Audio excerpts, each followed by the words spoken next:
Big boss ಮನೆಯಲ್ಲಿ ಗೆಲುವಿನ ಲೆಕ್ಕಾಚಾರ ಜೋರಾಗಿರುವಾಗಲೇ ಸಾಕಷ್ಟು ಅಂದರೆ ಒಂದು ರೀತಿ ಸೋಷಿಯಲ್ ಮೀಡಿಯಾದಲ್ಲಿ ಸೆನ್ಸೇಷನ್ ಕ್ರಿಯೇಟ್ ಆಗಿದೆ. ಈ ಬಾರಿಯ ಬಿಗ್ ಬಾಸ್ ವಿನ್ನರ್ ಯಾರಾಗ್ತಾರೆ ಅನ್ನೋಂಥದ್ದು.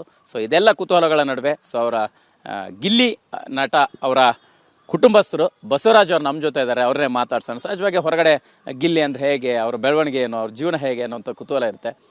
ಬಸವರಾಜ್ ಅವರು ಸಹಜವಾಗಿ ಗಿಲ್ಲಿ ಸದ್ಯಕ್ಕೆ ಕರ್ನಾಟಕದ ಮನೆ ಮಾತಾಗಿದ್ದಾರೆ. ತಮ್ಮದೇ ಆಗಿರ್ತಕ್ಕಂಥ ಶೈಲಿಯಲ್ಲಿ ಆಟನ ಆಡಿ ಅಂದರೆ ಗಿಲ್ಲಿಯ ಆರಂಭದ ಜರ್ನಿ ಹೆಂಗಿತ್ತು, ಅವರು ಈ ಒಂದು ನಟ ಆಗ್ಬೇಕನ್ನೋಂಥ ಕನ್ಸ್ಕೊಂಡಾಗ ಹೇಗಿತ್ತು ಅನ್ನೋಂಥದ್ದು ನೀವು ನೋಡಿದಾಗೆ ಕುಟುಂಬ ಸದಸ್ಯರಾಗಿ ಹೇಳುವಂಥದ್ದಾದರೆ? ತುಂಬ ಕನಸಿತ್ತು ಸರ್ ಅವ್ರಿಗೆ. ಆ್ಯಕ್ಚುಲಿ SLC ಆದಮೇಲೆ ITIಗೆ KM ದೊಡ್ಡಿಗೆ ಸೇರ್ಕೊಳ್ತಾರೆ. ITI ಮುಗಿದ ಮೇಲೆ ನಾವು ಒಂದು 2016ರಲ್ಲಿ ಒಂದು ನಾಟಕ ಆಡ್ತೀವಿ, ಸಾಮಾಜಿಕ ನಾಟಕನ ಊರಲ್ಲಿ. ಸಾಮಾಜಿಕ ನಾಟಕ ಆಡಿಸ್ಬೇಕಾದ್ರೆ ಒಂದು ಕಾಮಿಡಿ ರೋಲ್ ಇರುತ್ತೆ.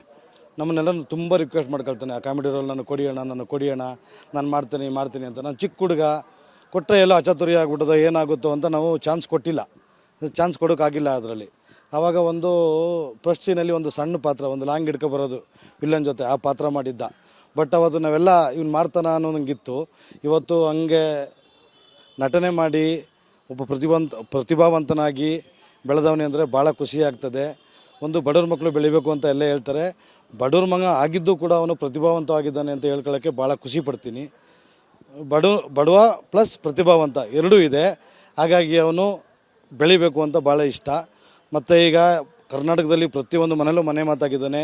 ಅದು ಸುಮ್ಮನೆ ಈಜಿ ಟಾಸ್ಕ್ ಅಲ್ಲ, ತುಂಬ ಒಳ್ಳೆ ರೀತಿಯಲ್ಲಿ ಬೆಳೀತಿದ್ದಾನೆ.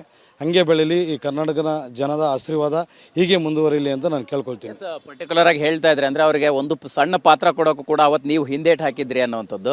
ಅದಾದ ನಂತರ ಗಿಲ್ಲಿ ತಮ್ಮ ಪ್ರತಿಭೆ ಮುಖಾಂತರ ನಟ ಆಗಬೇಕು ಅಂತ ಬಂದಾಗ, ಬೆಂಗಳೂರಿಗೆ ಬಂದಾಗ ಕೂಡ ಸುಲಭ ಆಗಿರಲಿಲ್ಲ ಅವರ ಜೀವನ, ಅವರ ಬದುಕು. ಅವಾಗ ಹೇಗಿತ್ತು ಅಂತ? ಸರ್, ಬೆಂಗಳೂರಿಗೆ ಫಸ್ಟ್ ಆಫ್ ಆಲ್ ನಾನೇ ಕರ್ಕೊಬಂದಿದ್ದು ಅವನ್ನ. ನಾನೇ ಕರ್ಕೊಬಂದು ಒಂದು ಇದು 9 ಒಂದು ರೂಮ್ ಮಾಡಿ ಸಿರ್ಚಿದ್ದೆ. ಒಂದು ರೂಮ್ ಮಾಡಿ ಇರಿಸ್ಬೇಕಾದ್ರೆ ಒಂದು MK ಟ್ರಾವೆಲ್ಸ್ ಅಂತ ಒಂದು ಎಲ್ಲರಿಗೂ ಕೂಡ ಕೆಲಸಕ್ಕೆ ಕರ್ಕೊಂಡು ಹೋದೆ. ಒಂದು 15 ದಿನ ಮಾಡ್ದೆ. 15 ದಿನ ಮಾಡಾದ್ಮೇಲೆ, ಇಲ್ಲ ಅಣ್ಣ ನನಗೆ ಫಿಲಮ್ ಇಂಡಸ್ಟ್ರಿನೇ ಭಾಳ ಇಷ್ಟ ಆಗ್ತದೆ, ನನ್ನ ಕೈಯಲ್ಲಿ ಮಾಡೋಕ್ಕಾಗ್ತಾಯಿಲ್ಲ ಅಂತ ಹೇಳಿ ಕೆಲಸ ಬಿಟ್ಟು ಒಂದು ನನ್ನ ಸ್ನೇಹಿತರು ಒಬ್ಬರು ಭಾನುಪ್ರಕಾಶ್ ಅಂತ ಇದ್ದಾರೆ, ಮಂಜು ಸುಕುಮಾರ್ ಅಂತ ಇದ್ದಾರೆ. ಅವರು ಒಂದು ಗುಡುಕು ಅಂತ ಶಾರ್ಟ್ ಮೂವಿ ಮಾಡ್ತಿದ್ರು. ಅದಕ್ಕೆ ಸಹ ನಿರ್ದೇಶನಾಗಿ ಸೇರಿಸ್ತು. ಅಲ್ಲಿ ಕೆಲಸ ಮಾಡೋಕ್ಕೆ ಶುರು ಮಾಡಿದನು. ಇವತ್ತಿನವರೆಗೂ ಅವ್ನು ಹಿಂದೆ ಬಂದಿಲ್ಲ. ಯಾವುದಾದ್ರೂ ಸರಿ ಕೆಲಸ ಫಿಲಮ್ ಲ್ಯಾಂಡಲ್ಲಿ ಒಂದು ಸೆಟ್ ಬಾಯ್ ಆಗಲಿ, ಒಂದು ನೀರು ಕೊಡೋದಾಗಲಿ, ಒಂದು ಕಾಫಿ ಕೊಡೋದಾಗಲಿ, ಯಾವುದಾದ್ರೂ ಕೆಲಸ ಮಾಡಿಕೊಂಡು ಈ ಮಟ್ಟಕ್ಕೆ ಬೆಳೆದವನೇ.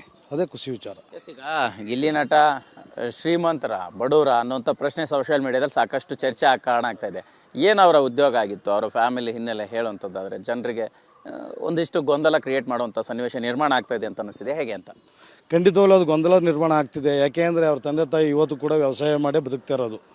ಅವರು ಮಿಡ್ಲ್ ಕ್ಲಾಸ್ ಕುಟುಂಬ. ನಮ್ಮದು ಮಿಡ್ಲ್ ಕ್ಲಾಸ್ ಕುಟುಂಬ ಆಗಿರೋದ್ರಿಂದ ನಮ್ಗೆ ಬಟ್ಟೆಗೆ ಏನು ತೊಂದರೆ ಇಲ್ಲ. ಎಜುಕೇಷನ್ ಮಿಡ್ಲ್ ಕ್ಲಾಸ್, ಅದಕ್ಕೆಲ್ಲ ಏನು ತೊಂದರೆ ಇಲ್ಲ.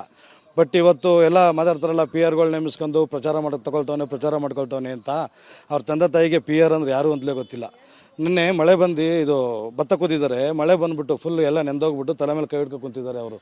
ಅಂದರೆ ಅವ್ರ ಕಾಯಕ ಅವರು ಮುಂದುವರಿಸ್ತವ್ರೆ. ಇವನೇನೇ ಸಂಪಾದನೆ ಮಾಡ್ಬೋದು, ಏನೇ ಮಾಡ್ಬೋದು, ಅವರು ಆ ಕಾಯಕ ಮಾಡ್ತಿದ್ದಾರೆ. ಒಬ್ಬ ರೈತರು, ಅವರು PR ಅಂದರೆ ಏನು ಅಂತಲೇ ಗೊತ್ತಿಲ್ಲ. ಅಂಥದ್ರಲ್ಲಿ ಅಷ್ಟೊಂದೆಲ್ಲ ನೆಸೆಸಿಟಿ ಮೇ ಬಿ ಅವ್ನಿಗಿಲ್ಲ ಅನ್ಕೊಳ್ತೀನಿ. ಬಟ್ ಅವ್ರ ಮನೇಲಿ ಅಂಥ ಟ್ಯಾಲೆಂಟೆಡ್ಗಳು ಯಾರೂ ಇಲ್ಲ. ಹಳ್ಳಿ ಜನ, ಅವ್ರಿಗೆ ಈ ವಿಚಾರಗಳು PR ಮತ್ತು ಫೇಸ್ಬುಕ್ ಮೇಂಟೈನ್ ಮಾಡಿಸೋದು ಮತ್ತು ಇನ್ಸ್ಟಾಗ್ರಾಮ್ ಎಲ್ಲ ಮೇಂಟೈನ್ ಮಾಡಿಸೋದು, ಆ ವಿಚಾರವಾಗಿ ಅಷ್ಟೊಂದು ಗೊತ್ತಿಲ್ಲ ಅವ್ರಿಗೆ. ಹಂಗಾಗಿ ಇದು ಸತ್ಯಕ್ಕೆ ದೂರವಾದ ಮಾತು ಅಂತ ಖಂಡಿತವಾಗ್ಲೂ ಹೇಳ್ಬೋದು.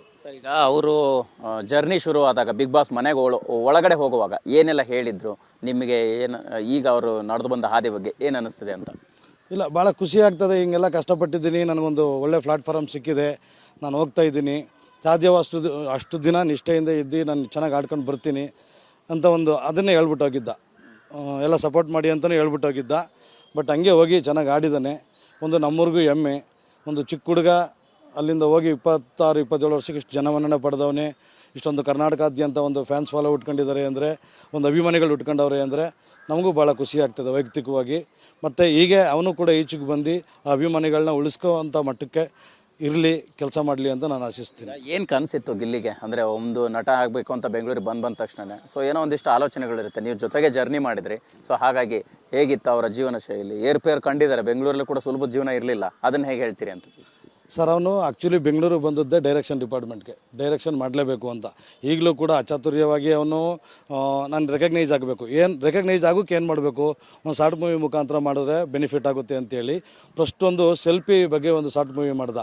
ಅದು 10,000 ರೂಪಾಯಿ ಖರ್ಚಾಯಿತು. ದೊಡ್ಡಾಲ್ದ ಹತ್ರ ಮಾಡ್ದ. ಅವನು ಸೆಟ್ಟುಬಾಯಾಗಿ ಕೆಲಸ ಮಾಡಿ 1,000 ಕೂಡಿಕ್ಕಿ 2,000 ಕೂಡಿಕ್ಕಿ 10,000ನ ಅವನದೇ ಸ್ವಂತ ಬಜೆಟಲ್ಲಿ ಹಾಕೊಂಡು ಆ ಶಾರ್ಟ್ ಮೂವಿ ಮಾಡಿ ಬಿಟ್ಟಿದ್ದು. ಅವತ್ತು ನಾವು ಯಾವ ಫೇಸ್ಬುಕ್ ಆಗಲಿ ಇನ್ಸ್ಟಾಗ್ರಾಮ್ಗೆ ಯಾರಿಗೆ ಹಾಕ್ಸಿದ್ರು, ಯಾರಿಗೆ ಫೋನ್ ಮಾಡಿದ್ರು ಕೂಡ ಯಾರೂ ನಮ್ಗೆ ರೆಸ್ಪಾನ್ಸ್ ಮಾಡ್ತಿರ್ಲಿಲ್ಲ. ಅವತ್ತು ಕೂಡ ನನ್ನ ಯೂಟ್ಯೂಬಲ್ಲೇ ನನ್ನದೇ ಒಂದು ಮೇಲ್ ಐ ಡಿ ಕ್ರಿಯೇಟ್ ಮಾಡಿಕೊಂಡು ನನ್ನ ಯೂಟ್ಯೂಬಲ್ಲೇ ಅಪ್ಲೋಡ್ ಮಾಡಿದ್ದು. ತದನಂತರ ಅವನೇ ಸಂಪಾದನೆ ಮಾಡಿ ಮತ್ತೆ ಅವನೇ ಶಾರ್ಟ್ ಮೂವಿ ಮಾಡ್ಕೊಂಡು ಆ ಥರ ರೆಕಗ್ನೈಸ್ ಆಗಿ ಕಾಮಿಡಿಯನ್ ಆ್ಯಕ್ಟ್ರಾಗಿ ಮಾಡಿದ್ದಾನೆ. ಬಟ್ ಅವನ ಮನಸ್ಸಲ್ಲಿ ಉದ್ದೇಶಪೂರ್ವಕವಾಗೆಲ್ಲ ಇರೋದು ಒಬ್ಬ ಡೈರೆಕ್ಟರ್ ಆಗಬೇಕು ಅಂತ ಭಾಳ ಆಸೆ ಇದೆ ಅವನಿಗೆ. ಎಸ್, ಈಗ ಸದ್ಯಕ್ಕೆ ಅಂದರೆ ಅವ್ರ ಅಮ್ಮ ಒಂದು ಕತೆ ಹೇಳ್ತಾ ಇದ್ರು, ಅಂದರೆ ಮದುವೆ ಮನೆಗೆ ಹೋಗ್ತಾ ಇದ್ರು, ಅಂದರೆ ಒಂದು ಊಟಕ್ಕೆ ನೀಡಕ್ಕೆ ಹೋಗೋಂಥ ಸಂದರ್ಭ ಅಂತಲ್ಲೂ ಕೂಡ ಸಂಪಾದನೆ ಮಾಡೋಕ್ಕಾಗಲಿಲ್ಲ ಅನ್ನೋಂಥ ಒಂದು ವಿಡಿಯೋ ವೈರಲ್ ಆಗ್ತಾ ಇದೆ.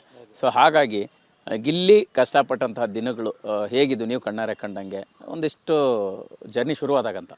ಸರ್ ಏನಂದರೆ ನಮ್ಮ ಹಳ್ಳಿಲಿ ಎಲ್ಲೂ ಕಷ್ಟಪಟ್ಟಿಲ್ಲ ಸರ್. ಯಾಕೆಂದರೆ ನಮ್ಮ ಹಳ್ಳಿ ಜೀವನ ಆಗಿರೋದ್ರಿಂದ ನಮಗೆ ಊಟಕ್ಕೆಲ್ಲ ಏನೂ ಸಮಸ್ಯೆ ಆಗಲ್ಲ.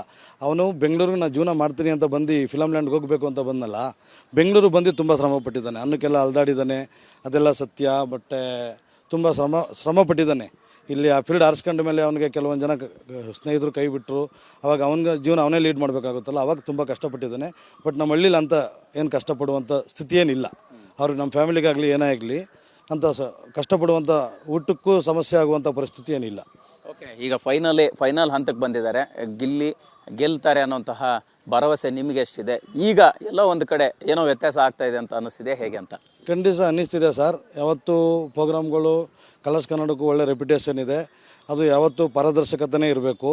ಇವತ್ತು ಅಭಿಮಾನಿಗಳು ಸಪೋರ್ಟ್ ಮಾಡೋದೆಲ್ಲ ನೋಡಿದ್ರೆ ನಮ್ಮ ಗಿಲ್ಲಿಯವರೇ ಗೆಲ್ತಾರೆ ಅಂತ 100% ನಂಬಿಕೆ ವಿಶ್ವಾಸ ಇದೆ. ಅದು ಪಾರದರ್ಶಕತೆಯಿಂದ ಜನಗಳು ಓಟ್ ಮಾಡೋದನ್ನು ಪ್ರತಿಯೊಬ್ಬ ವೀಕ್ಷಕರಿಗೂ ತೋರಿಸಿ ಗೆಲ್ಲಿಸ್ಬೇಕು. ಯಾವುದೇ ಬೇರೆ ಥರ ಸ್ಟ್ರಾಟಜಿ ಮಾಡಬಾರ್ದು ಅನ್ನೋದು ನನ್ನ ಉದ್ದೇಶ.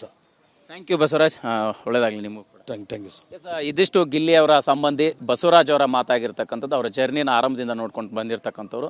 TV9 ಜೊತೆ ಮಾತಾಡಿರ್ತಕ್ಕಂಥದ್ದು. ಕ್ಯಾಮ್ರಾ ಪರ್ಸನ್ ಮಹೇಂದ್ರ ಜೊತೆ ಮಾಲ್ತೇಶ್ ಚೆಗ್ಗಿನ್, TV9 ಬೆಂಗಳೂರು.